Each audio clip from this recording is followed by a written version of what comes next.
Le tuto 28 abordait les découpes et les trous, et à la fin de celui-ci, je vous avais annoncé une suite, notamment à propos de ce petit cœur. Mais je vais commencer par vous montrer quelques exemples d'effets de cadre qui utilisent uniquement les découpes et les trous. Et puis nous verrons comment faire des montages de plusieurs matrices dans le même esprit de présentation un peu différente de nos tirages. Mais nous n'aborderons pas encore les compositions plus libres réalisables avec des tétrapacks découpés. Je garde cela pour un tuto ultérieur. Commençons par ce tirage issu d'une séance de modèles vivants. Dans l'esprit des découpes du tuto 28, j'ai réalisé non pas simplement une découpe simple du ciel, mais j'ai gardé tout un cadre. Donc ça demande un peu de précision. Là, j'ai 7 mm de cadre tout le tour. J'ai rattaché uniquement ici dans le dos et ici au pied. Bon, j'aurais pu rattacher le bout du pied ici et puis la tête devant ou au-dessus ou derrière pour avoir plus de solidité. Mais bon, j'ai favorisé plutôt l'esprit du dessin que la solidité. Et voilà ce que ça donne en tirage. Un premier tirage monochrome. Comme le tour est assez fragile, j'ai traité le tour là uniquement au couteau à peindre. J'ai simplement ancré, je n'ai pas repassé à l'essuie-tout. Et puis par contre, j'ai traité le sujet avec un ombrage à l'ancrage à l'essuie-tout. Alors vous voyez qu'il y a quelques petites taches. C'est le problème que je vous ai signalé dans le tuto sur les trous, c'est qu'il faut bien nettoyer l'arrière de sa matrice. Donc je ne l'avais pas assez fait ici justement parce que comme la matrice est assez fragile, j'ai pas voulu trop la travailler, mais j'aurais dû le faire pour pas avoir ces petits défauts là. Alors j'ai refait un second tirage où là j'ai bien nettoyé l'arrière de ma matrice, donc il n'y a pas de tache, avec un peu un effet de polychromie pour avoir quelque chose d'un peu plus original. Alors ce qu'on peut d'ores et déjà remarquer, c'est que en découpant le tour, donc on l'avait déjà remarqué quand on a fait les découpes et les trous, il y a des endroits où on voit apparaître le trait de gravure et il y a des endroits où il a été découpé par le scalpel. Donc on a une certaine hétérogénéité qui n'est pas forcément du meilleur aspect. C'est une question que je cherche toujours à résoudre. On la reverra sur les tirages suivants. Et même lorsqu'on a bien découpé tout le tour, on va avoir le problème de la cohérence avec les parties qui ne sont pas découpées, où là on a un trait bien net. Donc là on voit que sur ce bord de tibia, on n'a pas de trait, ici on a le trait, ici on n'a pas de trait. Donc c'est pas forcément entièrement satisfaisant, mais on verra ce que ça donne tout à l'heure quand on enlève tous les traits. Un autre exemple, issu de la même séance de modèles vivants. Voici ma matrice. Voici un tirage simple, issu de cette matrice. Alors, contrairement à la précédente, je n'ai pas travaillé directement sur mon original, j'ai fait une duplication avant de la découper. Et donc, j'ai fait cette découpe. Donc, toujours dans le même esprit de réaliser un cadre. Contrairement à la précédente où j'avais entièrement tout détouré, ici, j'ai gardé une partie qui représente le support. Et donc voilà ce que ça donne en tirage avec une belle tache là qui n'était pas volontaire. Donc je suis bon pour refaire mon tirage si je veux le refaire. Donc ça c'est typiquement c'est un grain d'encre. Quand j'ai utilisé un peu de bleu pour le cadre, il y a un grain d'encre bleu qui est tombé du bord du tube que je n'avais pas repéré et qui s'est bien étalé sous la presse. Donc il était beaucoup plus discret sur la matrice et il est venu s'étaler quand on est passé sous la presse. Alors, à partir de cette même matrice découpée, j'ai réalisé ce second tirage, là où on n'a plus l'effet de découpe, mais par contre, on a un effet de polychromie. Donc, ce que j'ai fait, c'est que j'ai conservé tous les éléments de découpe. Et ensuite, j'ai ancré ma matrice. Donc, je l'avais fait avant le précédent, c'est pour ça que les couleurs ne correspondent pas. J'ai ancré ma matrice en brun, j'ai ancré mes pièces de ciel en jaune-orange, Donc j'avais 3 petites pièces. Donc si vous faites ça, il faut naturellement faire une découpe bien propre pour pouvoir récupérer toutes les pièces sans avoir trop d'accidents, de petits traits qui se verraient sur le résultat. Donc j'ai ancré les deux avec des encres différentes, ce qui est relativement facile à faire, on n'a pas à se soucier des bordures. Et ensuite, j'ai remis les pièces ensemble. Donc comme un puzzle, si on a fait ça proprement, ça tient à peu près. Vous voyez, hop là, c'est pas le cas, mais on arrive presque à les faire tenir ensemble. Alors ce qui est intéressant, quand ça tient bien ensemble, c'est que vous pouvez manipuler l'ensemble. Voilà, on y arrive. Et l'intérêt, c'est de pouvoir tout constituer à l'endroit sur une feuille qui n'est pas la feuille sur laquelle on va faire le tirage. Parce que si vous le faites directement sur la feuille sur laquelle vous allez faire le tirage, comme vous travaillez naturellement à l'envers, voilà ce qui se passe. Là, c'est les hésitations que j'ai eues. Donc, j'avais déjà pas mal d'encre sur ma feuille avant de passer sous la presse, ce qui n'est jamais souhaitable parce qu'on n'est pas sûr qu'on n'a pas bougé et donc que les taches d'encre ne vont pas se voir.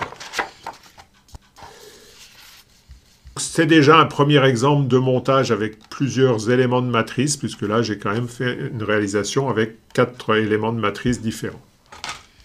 Toujours dans l'esprit de ces cadres, ici, ma statue habituelle.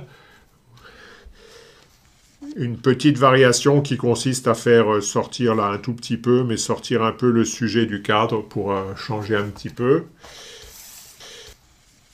Un premier tirage en 2 couleurs.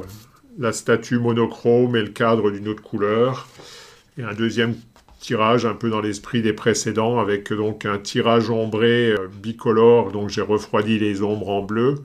Et puis j'ai reporté ces 2 couleurs sur le cadre, donc la couleur sanguine du fond dans ce coin-là et puis la couleur bleue qui a refroidi les ombres dans le reste du tour. Alors encore un exemple de cadre encore un peu plus élaboré. Donc ici, toujours un dessin issu d'une séance de modèles vivants. Un tirage en 2 couleurs assez classique maintenant. Et puis, voilà donc un double cadre. Donc j'ai fait un cadre rectangulaire, carré plutôt même. Le modèle tenait une barre pour avoir plus de stabilité. Je n'ai pas voulu dessiner la barre, donc j'ai fait cette espèce de second cadre intérieur pour vous montrer qu'on peut faire des choses un peu originales. Là, j'ai de nouveau un petit peu de débord d'encre, donc je n'ai pas assez surveillé le dos de ma matrice. Et puis toujours les problèmes dont on a parlé tout à l'heure. Ici, on voit le trait, ici, on ne le voit pas. Alors, j'ai fait un essai d'ailleurs sur cette matrice où on ne voyait pas le trait dans le dos. J'ai fait un essai pour regraver, après découpe, regraver le trait, mais ça n'a pas fonctionné. Enfin, c'est pas facile à faire, puisqu'en fait, quand on essaye de graver vraiment sur le bord s'affaisse, en fait, s'écrase, et donc on a du mal à avoir un trait régulier et puis bien marqué. Alors là, j'avais pas du tout de trait dans le dos, puisque c'était issu d'une duplication, et je n'ai pas du tout tracé à la pointe. J'ai directement découpé au scalpel à partir du dessin de la duplication. Un dernier exemple de cadre réalisé en découpant simplement la matrice, donc en gardant tout en un seul élément. Ici, j'ai testé de faire un cadre ouvert. J'avais envie de faire quelque chose qui ne soit pas complètement fermé comme dans les cas d'avant. Donc j'ai fait cette découpe et j'obtiens donc ce résultat-là. Bon, avec un petit défaut ici, là, que j'aurais dû corriger, que je n'ai pas corrigé à la suite. Il y a sur le menton, il y a une petite tache là qui est un peu gênante. Il y en avait une petite sur le nez que je suis venu corriger dans le tirage suivant, mais j'ai oublié d'enlever celle-là. Donc, il faut vraiment, quand on fait ces tirages, bien prendre le temps d'observer le premier tirage avant de faire les suivants. Et donc, vous voyez que dans ce deuxième tirage, il y a un ajout supplémentaire. Donc j'avais ouvert et je me suis dit, tiens, ça peut être sympathique de venir repositionner l'arc de cercle. Donc j'ai pris un petit bout de Tetra Pak,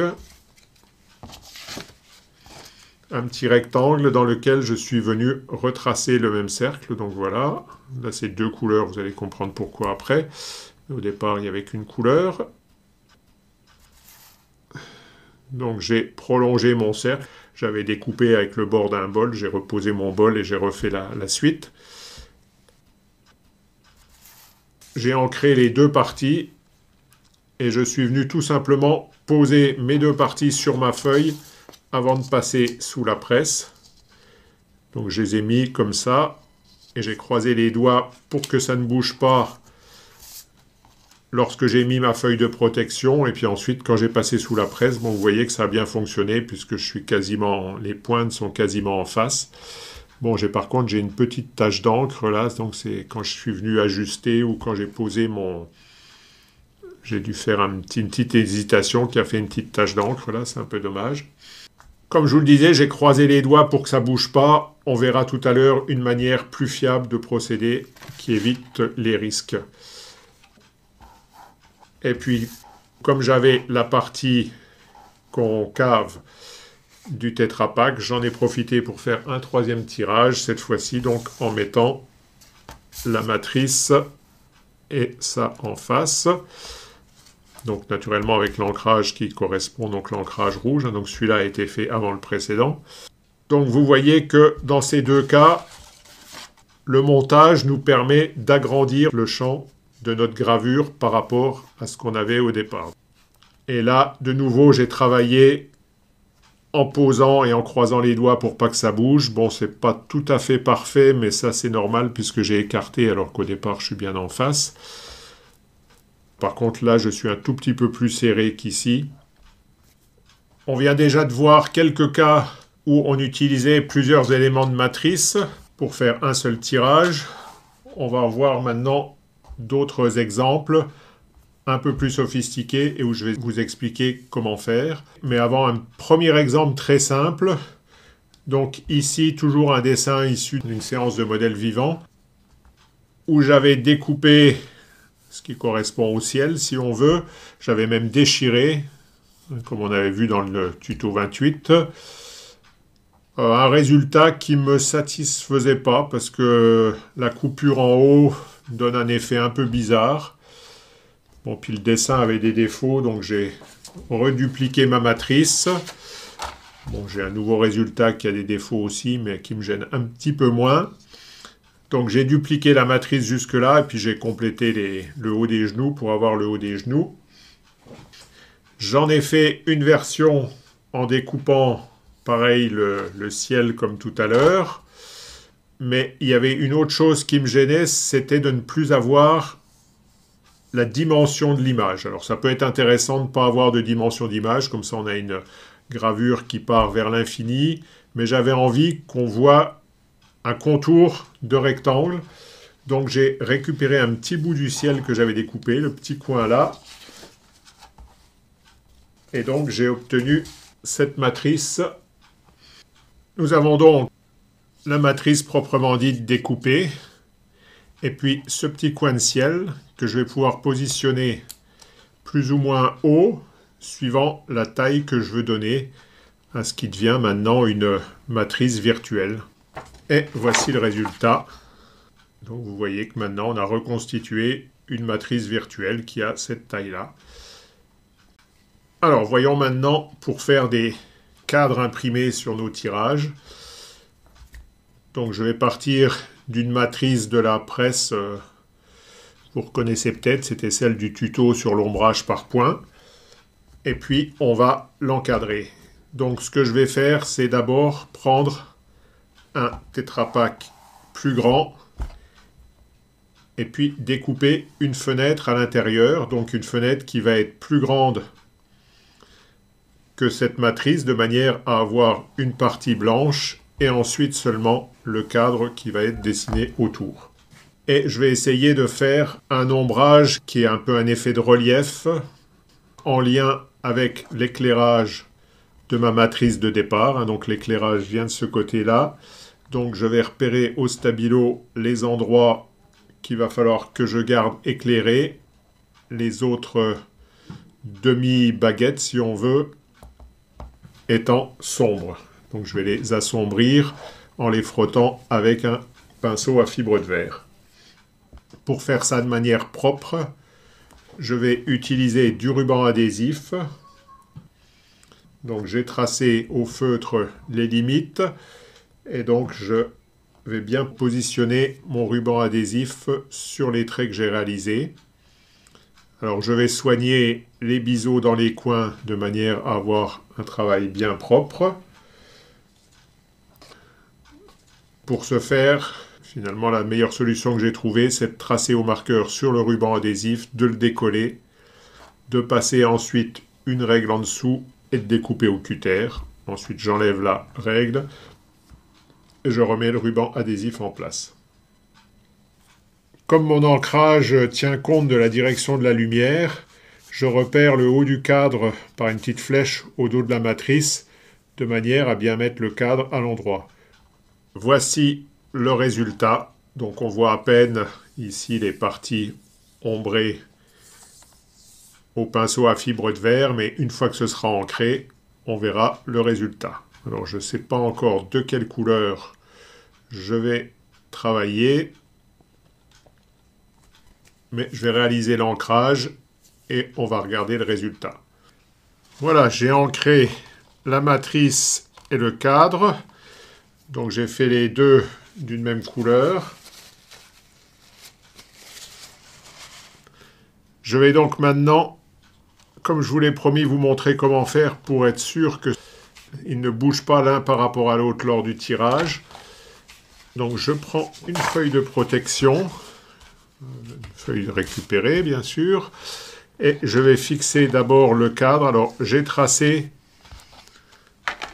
des lignes repères de manière d'une part à ce que mon cadre soit bien centré, pour qu'après quand je vais mettre ma feuille de protection sur la feuille de tirage, je puisse me centrer correctement sur la feuille de tirage puisque je ne verrai plus mes matrices proprement dites. Et surtout pour que je puisse facilement centrer la matrice au bon endroit dans le cadre. Donc là j'ai mesuré, donc je savais qu'il me fallait 1,1 cm là et 0,9 ici. Et donc pour fixer les éléments sur la feuille de protection, je vais utiliser du ruban adhésif. J'en coupe juste un petit bout et je fais un petit rouleau. Donc en collant le ruban adhésif sur lui-même, je fais un petit tube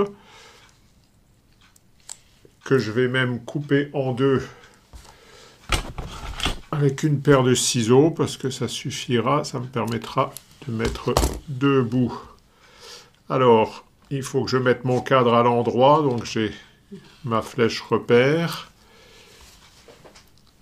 Je mets un morceau de ruban adhésif du côté là, un ruban là. Alors je les mets du même côté. Je m'aligne sur mon trait. Alors pourquoi est-ce que je les ai mis du même côté?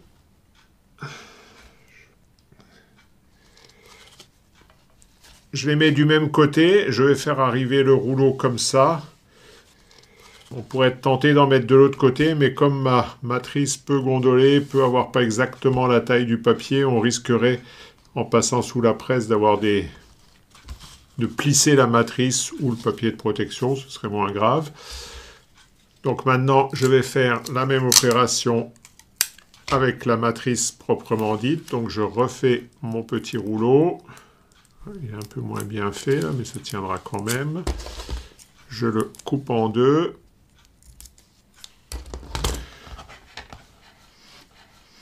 Dans cette opération, il faut vraiment faire attention à ne pas tacher le papier de protection. Voilà. Là, j'en mets un de chaque côté, parce que là, j'ai moins de chances de gondoler. Je place ma matrice par rapport au repère. Voilà. Et naturellement, je vérifie le tout pour voir si j'ai bien mesuré, si j'ai l'air bien centré.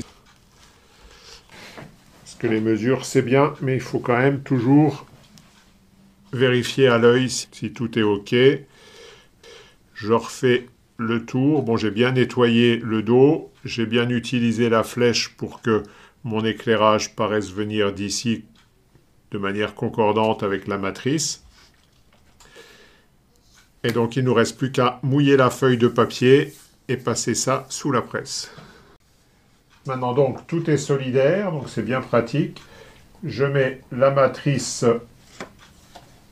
avec son papier de protection en centrant le tout sur ma feuille, puisque j'ai centré la matrice par rapport à la feuille. Donc si je centre la feuille, je dois être bon. On va faire tourner la presse.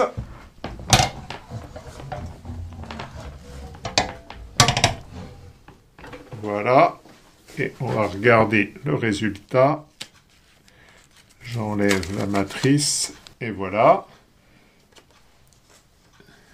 Et donc, maintenant, soit je recommence, soit si je veux ranger mon ensemble matrice cadre, j'ai quelque chose qui se tient ensemble et que je peux faire sécher et ranger tel que. Mais on n'est pas obligé de réaliser un cadre complet comme on vient de faire.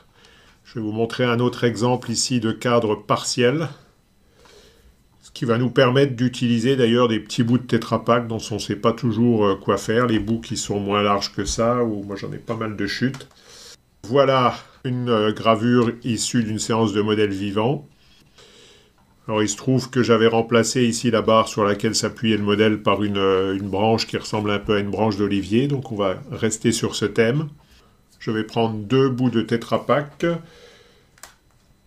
que je vais tracer et que je vais mettre dans chaque coin. On va simplement faire non pas un cadre complet, mais marquer 2 coins opposés.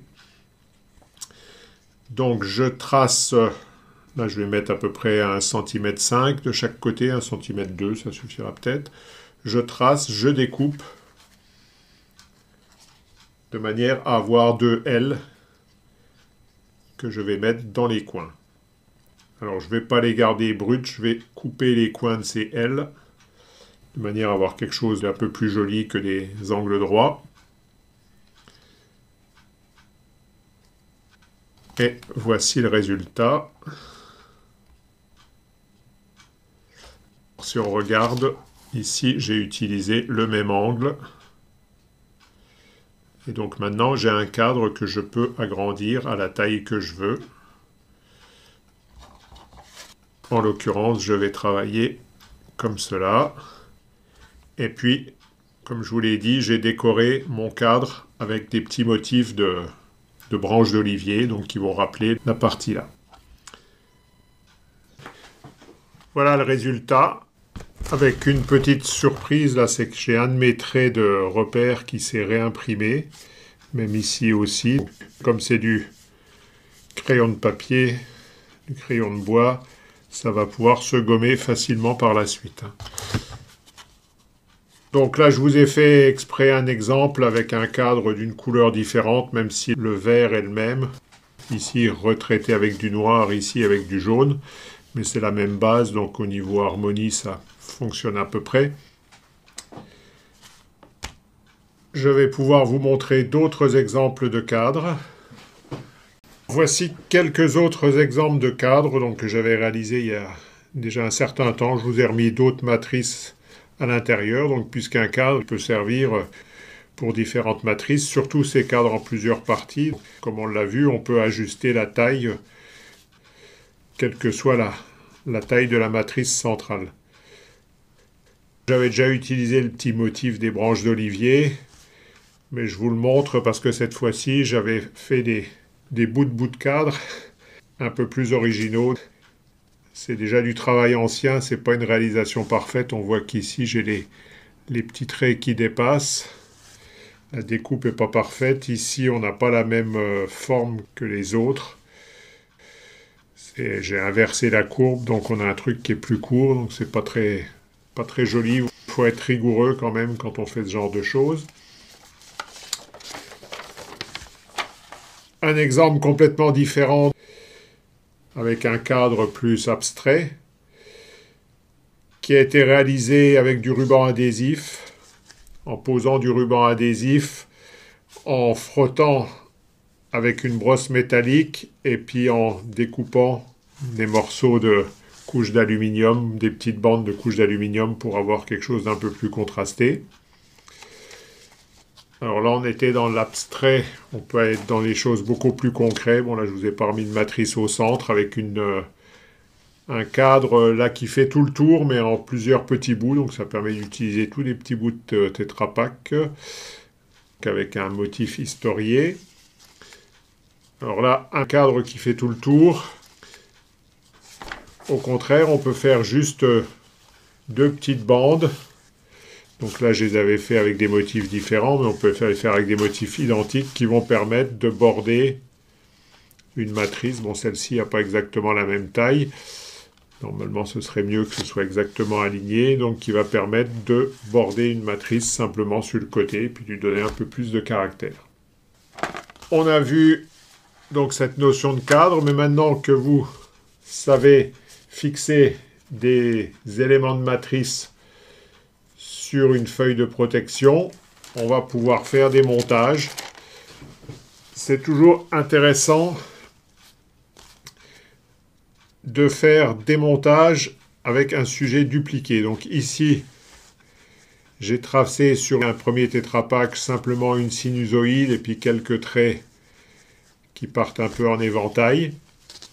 J'ai dupliqué 3 fois ma première matrice, donc sur 3 autres matrices. Et ensuite, j'ai traité mon dessin initial de manière à chaque fois différente. Donc ici, simplement à la fibre de verre. Ici et ici, en détachant la couche plastique aluminium de manière différente. Puis donc, j'ai remonté les 4 ensemble. Toujours avec les petits bouts de ruban adhésif, en veillant à être bien parallèles. Bon, là, j'ai pas exactement le même écartement. J'aurais pu faire ça de manière un peu plus rigoureuse encore, en surveillant bien d'avoir exactement le même écartement. Voici le résultat que ça peut donner. Donc, on voit qu'en dupliquant le même motif, ça apporte quelque chose. Alors, je l'ai dupliqué, pas toujours dans le même sens, hein. On peut aussi s'amuser à faire des duplications matrice sur matrice inversée, de manière à avoir le sujet inversé, et puis les mettre tête bêche ou pas tête bêche, ce qui donne 4 combinaisons possibles. Un autre exemple, là je vous montrerai juste les matrices parce que j'ai plus le tirage. Donc des courbes un peu aléatoires qui ont été réalisées sur une première matrice, c'est pareil, qui a été dupliquée 3 fois. Ensuite, là j'ai choisi de faire ce montage symétrique. Donc ici, les deux là sont tête bêche par rapport aux deux centrales. Et puis j'ai fait un ancrage un peu multicolore donc à l'essuie-tout, puisque là il n'y a pas de gravure, donc on peut travailler presque tout à l'essuie-tout. Voyons le plus simple des montages qui va consister à assembler des morceaux de Tetra Pak ensemble et de les travailler comme si on avait un Tetra Pak unique. Je vous explique. Ici, voici un tirage d'une matrice qui fait 17 cm, un peu plus de 17 cm. Vous voyez qu'elle a 2 plis qui sont un peu gênants ici parce que là je ne les ai pas assez nettoyés, donc j'ai pas fait attention. Celui-là je l'ai bien nettoyé, mais celui-là je n'avais pas assez nettoyé, donc au niveau du visage il est quand même un peu gênant. Même si, comme je le rappelle, le pli c'est la signature du Tetra Pak, mais il faut quand même essayer de le mettre au bon endroit. Alors un autre exemple où je l'ai mieux essuyé, donc là on a quand même quelque chose qui est beaucoup moins gênant, donc ça passe.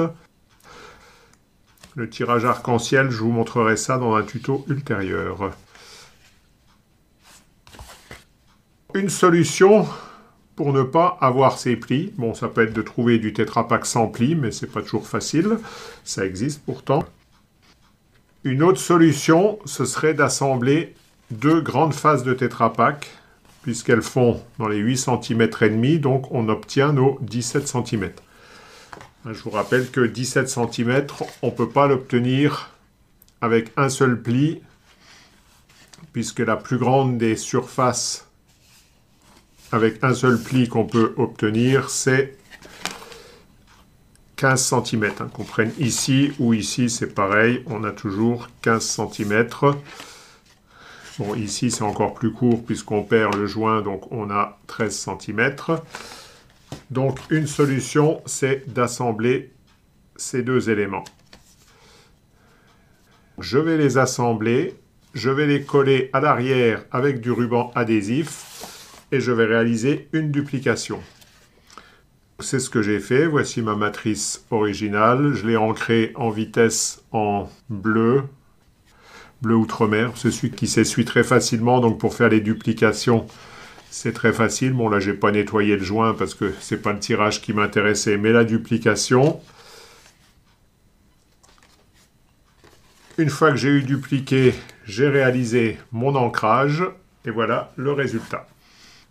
Je ne vous montre pas la matrice pour l'instant puisque j'en ai fait autre chose par la suite. Alors, qu'est-ce qu'on remarque sur ce tirage? On remarque qu'ici, il y a un trait foncé alors qu'ici, il y a un petit filet blanc. Normalement, je devrais avoir ce petit filet blanc sur toute la hauteur. Si je travaille proprement, c'est ce que j'obtiendrai. Et vous voyez que c'est quand même beaucoup moins gênant que le pli. Alors, pourquoi cette partie noire en haut? Est-ce que j'ai mal nettoyé ma matrice? Est-ce que j'ai mal nettoyé le joint? Parce que quand j'ancre, l'encre va s'accumuler dans le joint entre les deux Tetra Pak. Non, je l'ai bien nettoyé. Et donc, comme vous le voyez sur ce petit bout de vidéo, en fait, il suffit, une fois qu'on a fait l'ancrage, sans démonter le ruban adhésif, de plier. Et on peut nettoyer très correctement le joint. Non, ici, s'il y a ce trait noir dans la partie supérieure, c'est parce que ma matrice était mal découpée, qu'elle n'était pas découpée de manière bien parallèle et qu'il reste un bout de pli sur la matrice, ça va être celle de gauche. Et donc ce petit reste de pli a accumulé l'encre et l'a gardé. Et donc c'est ça qui nous fait ce petit défaut. Petit mais bien visible. Donc, lorsque vous réalisez ce type de tirage, en premier lieu, il faut bien sélectionner ces matrices, les redécouper s'il faut pour ne pas avoir de reste de plis sur le côté. On verra ça tout à l'heure. Mais sinon, si on n'avait pas ce défaut, on voit qu'on a un résultat quand même qui est très intéressant. Et on peut même, si on veut, retoucher un petit peu.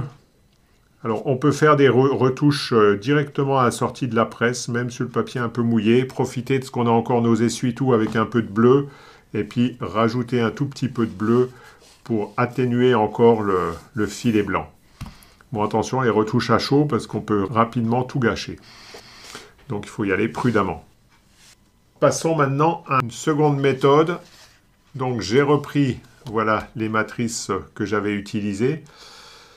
Mais cette fois-ci, j'ai voulu assumer le joint entre mes deux matrices en séparant les deux matrices carrément. De même manière qu'on assume le pli, on peut très bien assumer la présence d'un joint. J'ai commencé par trancher 1 ou 2 mm sur chacune des deux matrices, de manière à ce que quand j'écarte, on ait quand même toujours la continuité du dessin. Je n'ai pas simplement écarté les deux matrices parce que sinon j'aurais eu un décalage ici de certains traits, il n'y aurait pas eu une correspondance. La courbe là n'aurait pas eu sa correspondance exacte, donc ça aurait été un peu gênant. Donc j'ai tranché 2 mm et ensuite j'ai écarté. Donc je ne peux plus refaire maintenant avec cette matrice le tirage précédent puisque j'ai enlevé une partie. Mais bon, il suffirait que je reduplique et que je recommence, c'est toujours facile à faire. Pour cet exemple, je n'avais que 2 matrices à ancrer et à mettre ensuite en concordance.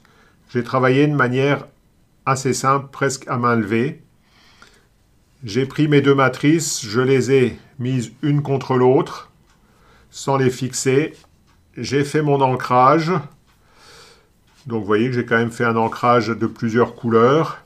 Donc un ancrage déjà qui demande un peu de maîtrise. Un ancrage ombré.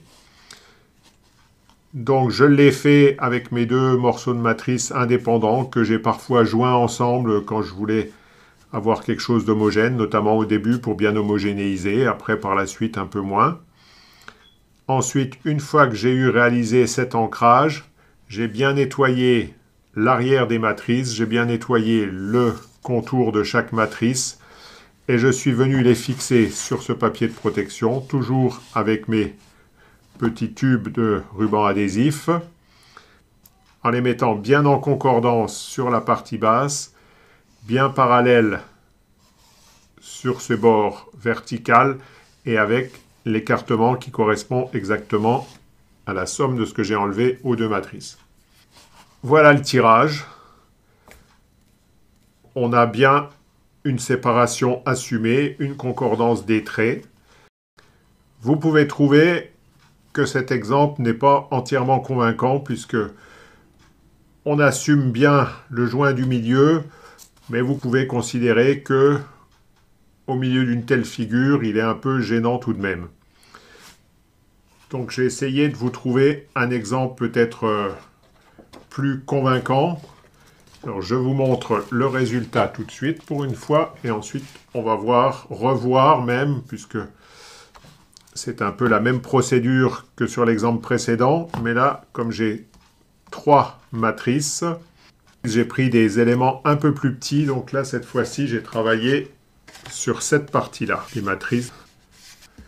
J'en ai mis 3 pour ce paysage qui représente mon village, mais mon village à l'envers, parce que j'ai travaillé sur photo, mais j'ai oublié d'inverser ma photo avant de faire la gravure, ce qui m'aurait permis d'avoir des tirages qui soient à l'endroit. Alors que là, j'ai une matrice à l'endroit, mais des tirages à l'envers.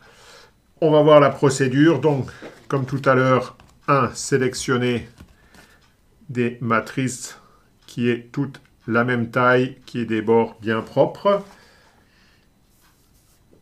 J'ai commencé par les mettre en place, tous les 3, bien alignés, bien parallèles avec le même écartement ici et ici, sur une première feuille de brouillon, qui n'est pas encore une feuille de protection, puisqu'elle ne servira pas lors du passage sous la presse. D'après ma photo, j'ai fait mon dessin au feutre. Ensuite, j'ai gravé ce dessin, donc toujours en ayant mes matrices disposées avec un espace qui me permet de bien voir la concordance de mes traits, de bien assurer la concordance des traits avec cet espace. Donc naturellement, il faut mesurer l'espace là, puisqu'après, il va falloir le reproduire à chaque tirage. Une fois que j'ai eu fini ma gravure, fini mes ombrages sur les matrices, donc là essentiellement des ombrages au pinceau à fibre de verre, j'ai démonté mon montage et je suis venu assembler mes 3 éléments de matrice bord à bord. Donc là, je n'ai plus la correspondance des traits, mais je fais ça pour réaliser plus facilement mon ancrage. Il faudra que je surveille, lorsque je vais faire des ombrages un peu dans l'ancrage, que je surveille justement ces décalages de traits. Mais ça ne va pas poser de gros problèmes. Il suffit d'y faire un peu attention, ce n'est pas vraiment un problème. Mais le fait de travailler avec les 3 matrices assemblées va grandement me faciliter l'ancrage et la cohérence entre les 3 matrices. Vous voyez ici sur le résultat que par exemple le dégradé du ciel est bien homogène, quelle que soit la matrice. Donc on a une bonne homogénéité dans les paysages. Cette zone claire, elle est bien homogène, ici aussi. Donc malgré le fait que je travaille un peu plus serré que lors du tirage, ça garantit quand même une bonne homogénéisation. Donc c'est intéressant de rassembler les 3 matrices, de les fixer avec du ruban adhésif à l'arrière pendant le temps de l'ancrage. Maintenant que mon ancrage est fini, je viens séparer mes 3 matrices et je vais les réinstaller cette fois-ci sur un papier de protection en reproduisant bien le même écartement entre les matrices et en les alignant bien à la base de manière à ce qu'on ait quelque chose de bien propre. Pour aligner à la base, il est intéressant de s'aider soit en traçant un trait sur le papier de protection, soit au moyen d'une règle. Donc voilà le résultat. On voit que le fait de travailler déjà sur 3 matrices, donc avec 2 joints, permet d'assumer mieux les joints. Et puis, le fait de travailler sur un paysage donne un résultat qui est plus adapté à la présence de ces séparations blanches très nettes. Puisque ça permet d'avoir soit une vue globale de tout le paysage, ça invite l'œil à considérer chaque bande comme une composition particulière et donc à venir regarder cette partie qui attire un peu moins l'œil que le clocher ou cette partie avec ce petit pigeonnier. Donc voilà un premier résultat. Alors tant qu'à faire, je vous les refais en couleur, ce qui me permet de vous montrer d'abord la matrice donc qui a été ancrée en couleur. Le tirage a été fait, donc les couleurs ont un peu délavé, sont un peu moins fortes. Mais ça vous permet de voir le village à l'endroit. J'ai fait un petit effet de soleil couchant là pour avoir un peu des couleurs chaudes. Et voici le tirage. Pour celui-ci, pour faire l'alignement, là j'ai utilisé une règle sous les éléments de matrice de manière à faciliter la mise en place.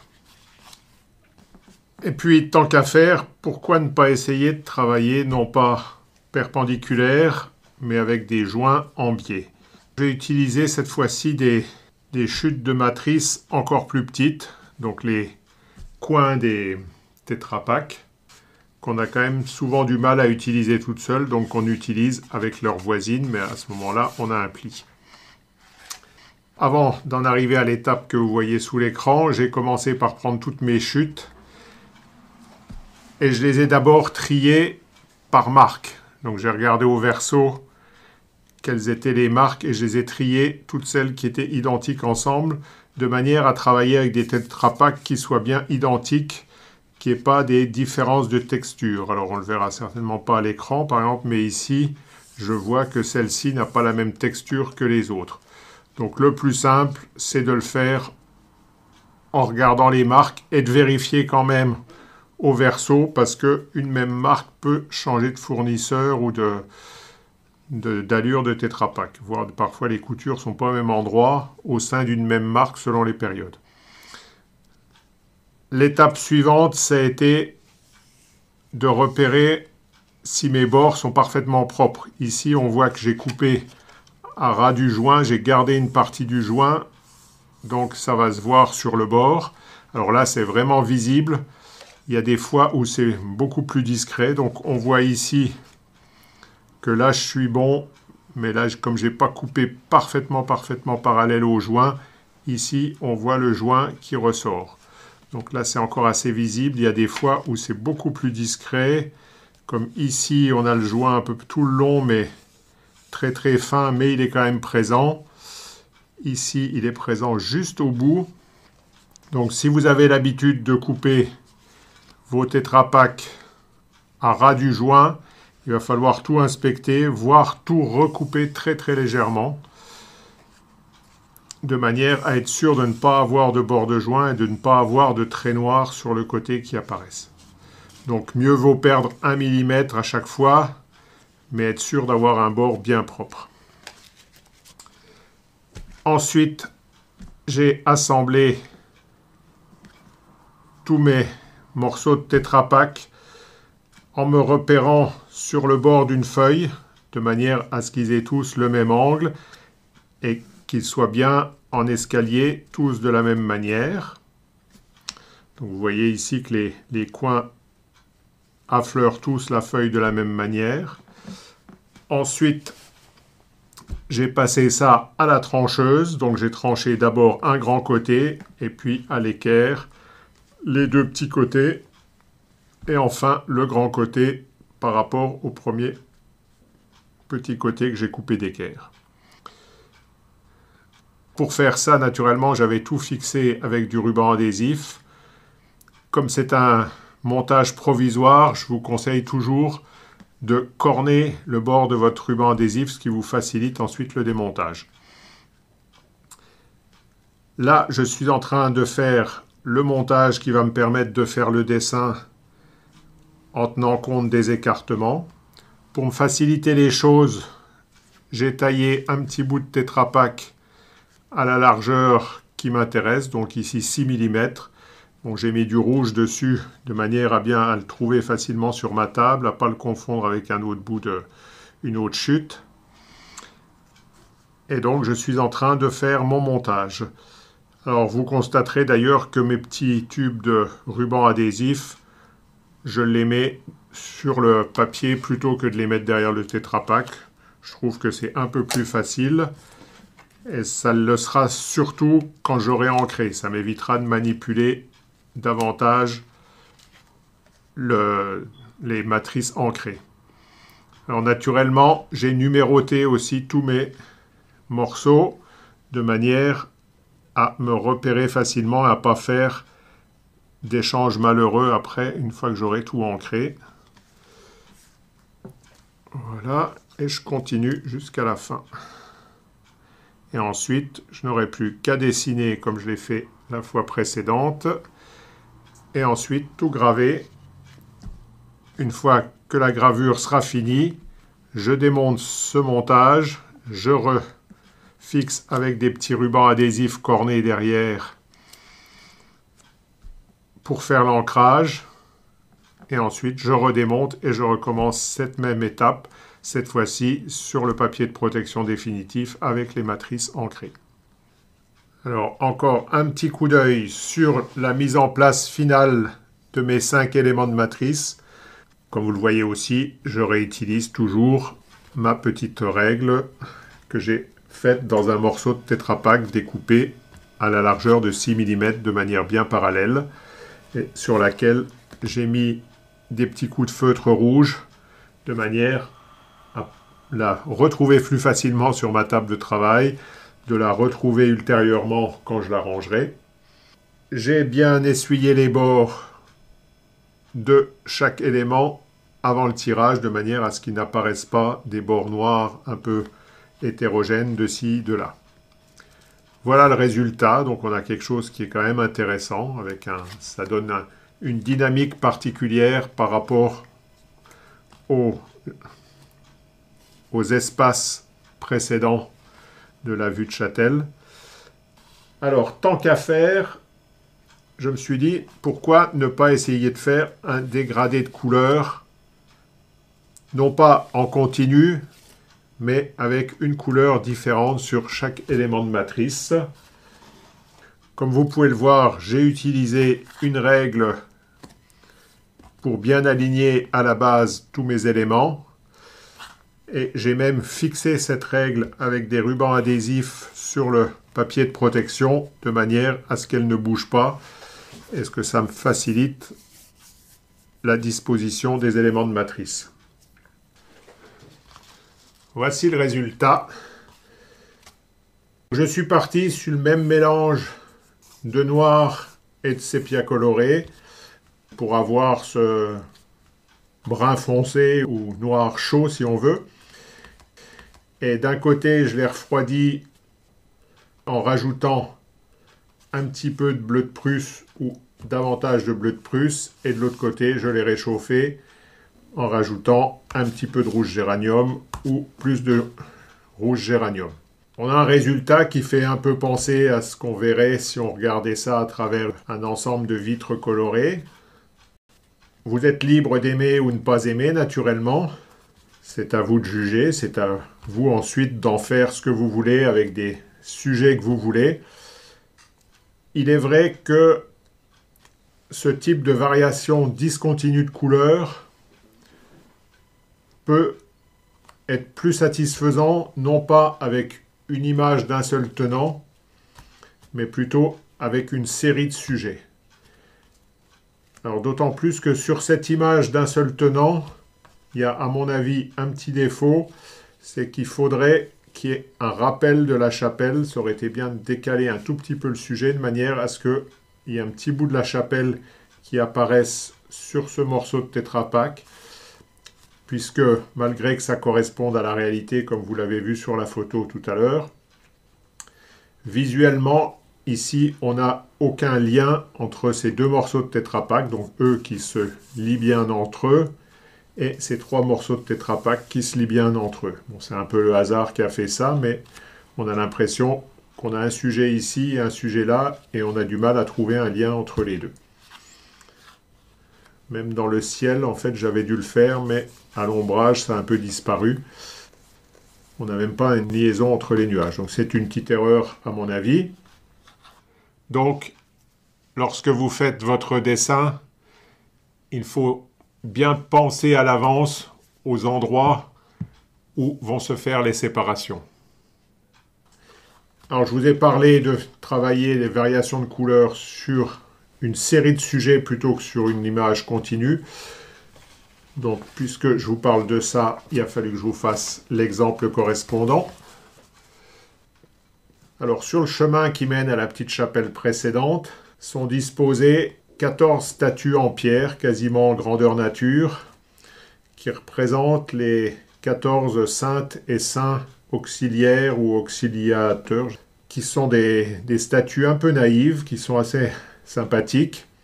Donc j'en ai choisi 5 qui étaient à peu près en bon état. Et puis j'en ai fait des gravures assez étroites, donc en utilisant les morceaux de Tetra Pak qui correspondent aux parties latérales des briques. Je les ai ancrées toutes avec le même mélange à peu près de noir et de brun. Je suis peut-être un peu plus noir que tout à l'heure ici. Pour chacune, j'ai fait un ombrage à l'ancrage, avec des petits rehauts de blanc avec le bout de mon petit couteau à peindre fin comme j'en ai l'habitude. Et en plus, j'ai complètement nettoyé les contours et je suis venu les réancrer à l'essuie-tout avec différentes couleurs. Donc vous voyez qu'on a de nouveau une variation de couleurs, bon cette fois-ci dans l'ordre des couleurs de l'arc-en-ciel. Beaucoup moins discrète que tout à l'heure, on est presque dans des variation de couleurs un peu années 60. Là, on dirait une série d'assiettes Arcopal pour ne pas faire de publicité. Donc c'est beaucoup moins discret, mais ça passe mieux parce qu'on a différents sujets et non plus une seule grande image. Alors, tant qu'à vous avoir gravé spécifiquement ces 5 Tetra Pak, j'en ai profité pour vous montrer encore un montage différent. Cette fois-ci, au lieu d'utiliser ma petite bande parallèle de Tetra Pak pour mettre en place mon montage, j'ai utilisé une bande que j'ai taillée en trapèze. Donc en calculant quel serait l'angle nécessaire pour avoir un éventail qui puisse tenir dans ma feuille. Et donc avec exactement le même ancrage. Pour une fois, j'ai fait 2 fois le même ancrage, les mêmes couleurs. J'ai réalisé ce montage qui est un peu différent. Alors, vous voyez qu'une difficulté aussi quand on travaille comme ça avec des fonds en couleur, c'est de conserver une homogénéité dans les densités de couleurs. Vous voyez qu'ici, je suis un peu plus clair, ici aussi, par rapport notamment aux deux là. Donc ça, c'est difficile à apprécier parce que sur le Tetra Pak avant impression, c'est pas forcément aussi visible que sur le tirage ensuite. Donc là, j'avais l'impression d'être bien rouge, et en fait, au tirage, j'étais finalement moins rouge qu'il n'y paraît. Vous voyez ici que j'ai quand même un tirage de grande taille, malgré le fait que j'ai une presse de petite dimension. Je crois que j'ai 40 cm de long. Donc là, je suis au maximum de ce que je peux passer dans ma petite presse, aussi bien en longueur de feuille qu'en largeur. Là, je suis à peu près au maximum. Pour travailler avec une telle largeur, une feuille issue d'une revue ordinaire ne suffisait pas. Donc il a fallu que je rajoute un morceau de feuille supplémentaire. Si je vous explique ça, c'est pour vous mettre en garde. Si vous faites cela, faites surtout un collage bord à bord. Un montage bord à bord de vos feuilles de protection. qui tient avec 2 morceaux de ruban adhésif au verso. Ne faites surtout pas un montage où les 2 feuilles viendraient se chevaucher, parce qu'à cet endroit-là, vous auriez une double épaisseur, et que cette différence d'épaisseur, lorsqu'on passe sous la presse, peut avoir un effet sur le tirage. Donc, toujours bord à bord. Une deuxième petite astuce à laquelle j'ai eu recours lorsque j'ai fait ce montage, c'est que j'avais fait, je crois que c'est sur le premier tirage, mais c'est pas grave, j'avais fait une tache sur le papier de protection en mettant en place cette matrice. Cette tache, elle avait toutes les chances de venir se reporter sur mon tirage et donc de gâcher mon tirage. Donc j'avais le choix entre refaire tout mon montage sur un nouveau papier de protection, soit de trouver une petite astuce qui a été simplement de coller un morceau de ruban adhésif sur la tâche en question. Le ruban adhésif a une épaisseur négligeable, donc il ne viendra pas perturber le tirage. Et donc j'ai sauvé mon montage ainsi. Vous voyez enfin que, comme je vous l'ai déjà dit, pour stocker mon montage, je le garde fixé sur le dernier papier de protection, celui qui a servi au dernier tirage. Le fait de passer sous la presse fait que mes matrices sont bien accrochées et j'accroche avec le morceau de Tetra Pak qui m'a servi à faire le montage en question de manière à l'avoir sous la main, donc comme je l'avais fait tout à l'heure pour l'autre montage, donc où j'ai gardé mon morceau de Tetra Pak, celui-ci était parallèle, celui-là est en trapèze. Bon, ça ne m'empêche pas de les réutiliser pour autre chose, mais si j'en ai besoin, je me souviendrai que je l'ai réalisé pour ce montage-là et que donc il doit être rangé avec. Voilà, on a vu des cadres, on a vu des montages divers. À vous maintenant d'en faire ce que vous voulez selon votre sensibilité. On n'a pas fini de jouer avec nos petits tubes de scotch pour faire des montages, puisque dans un tuto ultérieur, donc pas dans le suivant qui est déjà en ligne et qui est consacré à la réalisation d'un livre, mais dans un suivant, on ira encore plus loin en travaillant avec des petits morceaux de Tetra Pak. Avant cela, par contre, je peux vous donner une autre idée, c'est de réaliser carrément une planche de BD. Vous voyez que sur ce montage, ça ressemble déjà un peu à une planche de BD avec des cases, donc une forme un peu spéciale ici.